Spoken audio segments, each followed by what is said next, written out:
Good evening, Cyprus. I have to warn you that what I'm about to say, which can be found in my manifesto, is highly controversial.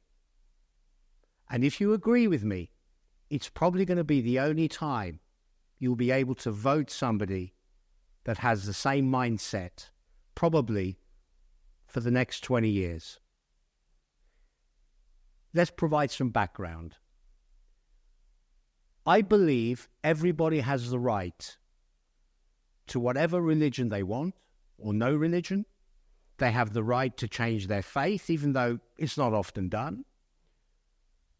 And citizens have the right to know when taxpayers' money is involved in any religious organization.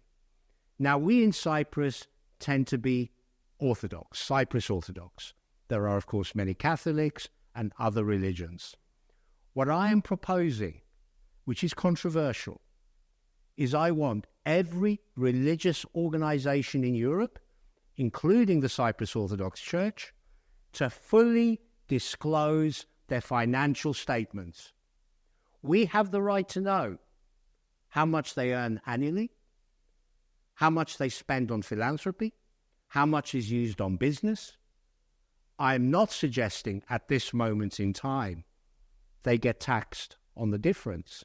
What I am, though, suggesting, and I will make it a point if I'm elected on June the 9th as a member of the European Parliament, is I want a law throughout the whole of the European Union for any religious organization to disclose their financials. Okay, immediate reaction is some people are aghast. It's almost like I'm saying something against our national church. I am not. And I want to add something very important here. I have the highest respect for priests, clerics from all sorts of religions. Some of them I know. I especially want to say that I know Cyprus Orthodox priests have spent, many of them, a whole lifetime helping those in need, helping the poor, practically as well as emotionally. I know that. However, because the Cyprus government over the years has subsidized them, has paid money to them. For example, I know for a fact, a couple of years ago, the state gave €80,000 towards building a monastery. They're still waiting for the paperwork, which is why it was in the newspapers, from the actual monastery. But it came out of taxpayers' money. Therefore, I have the right to know how it's spent, and you have the right to know. Secondly, due to some complicated deal that was done, the Cyprus Church gave a bunch of their land to the government many years ago. This land was in the occupied territories. In return, the state pays the salaries of many rural priests, many village priests.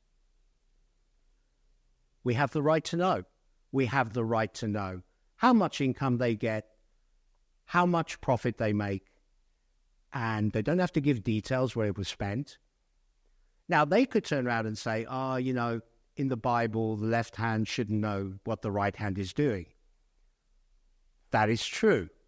However, if I recall my Bible stories, history from many years ago, every time Jesus did a miracle, except one occasion, everybody knew about it.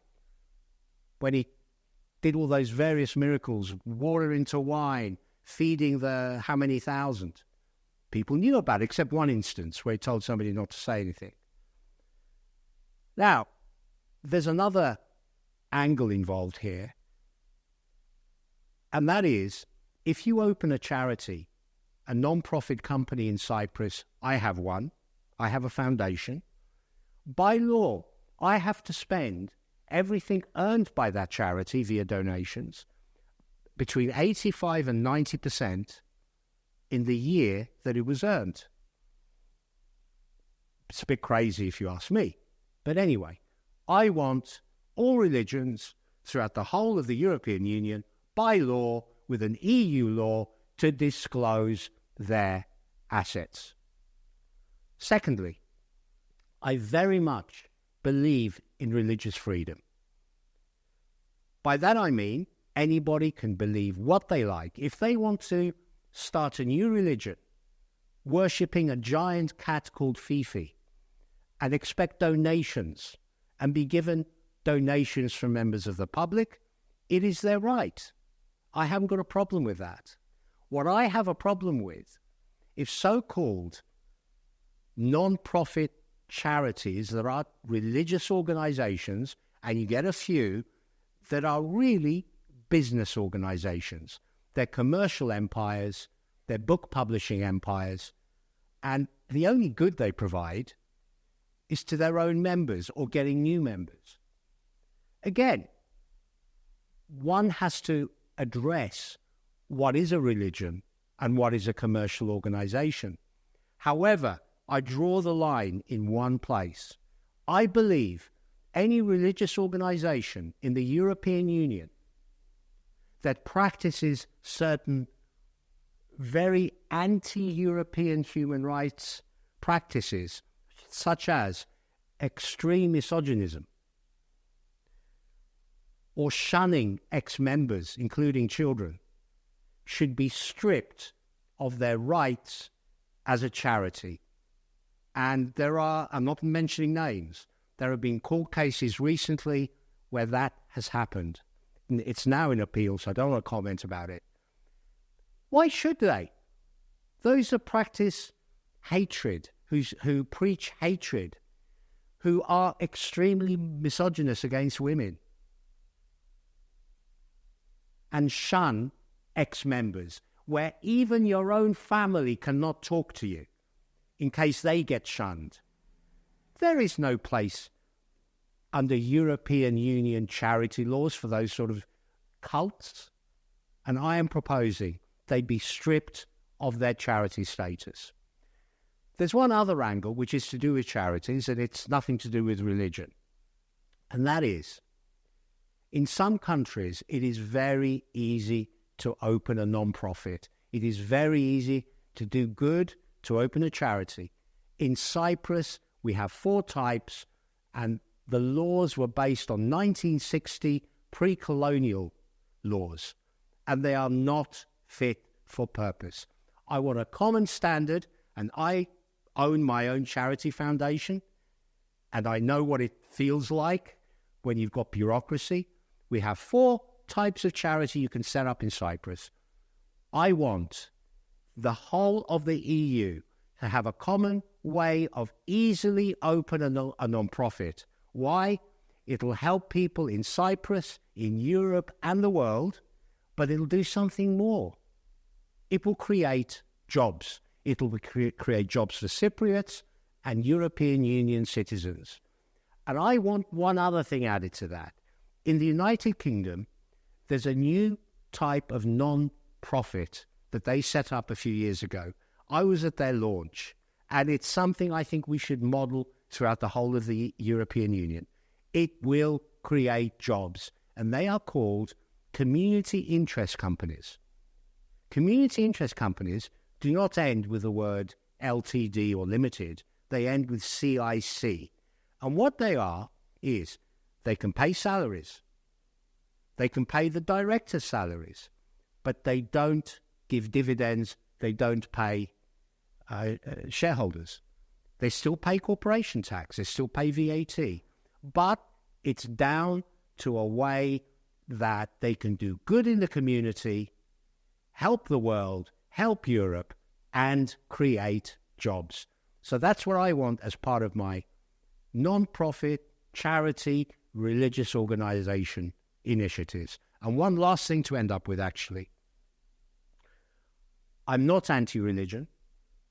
I fully respect our church and other churches, accept cults that practice shunning, extreme misogyny, and spout hate. But whatever, I am absolutely against banning any religion in the European Union or anywhere in the world just because they're different. They could wear funny clothes. They could chant in the middle of the street. They can do whatever they like. It's called freedom, as long as they do not do things illegal. And that sums up what I think about religion and religious organizations. Please vote for me, and I will try and make sure this all happens at the European Parliament. And it's your last chance, by the way, for 20 years. No political party in Cyprus, apart from potentially AKEL, is brave enough to suggest that our church in Cyprus is transparent. Thank you for listening to me. Please follow me on Andronicos CY. I invite you to. And to read more, visit my website, andronicos.cy. Thank you for your time.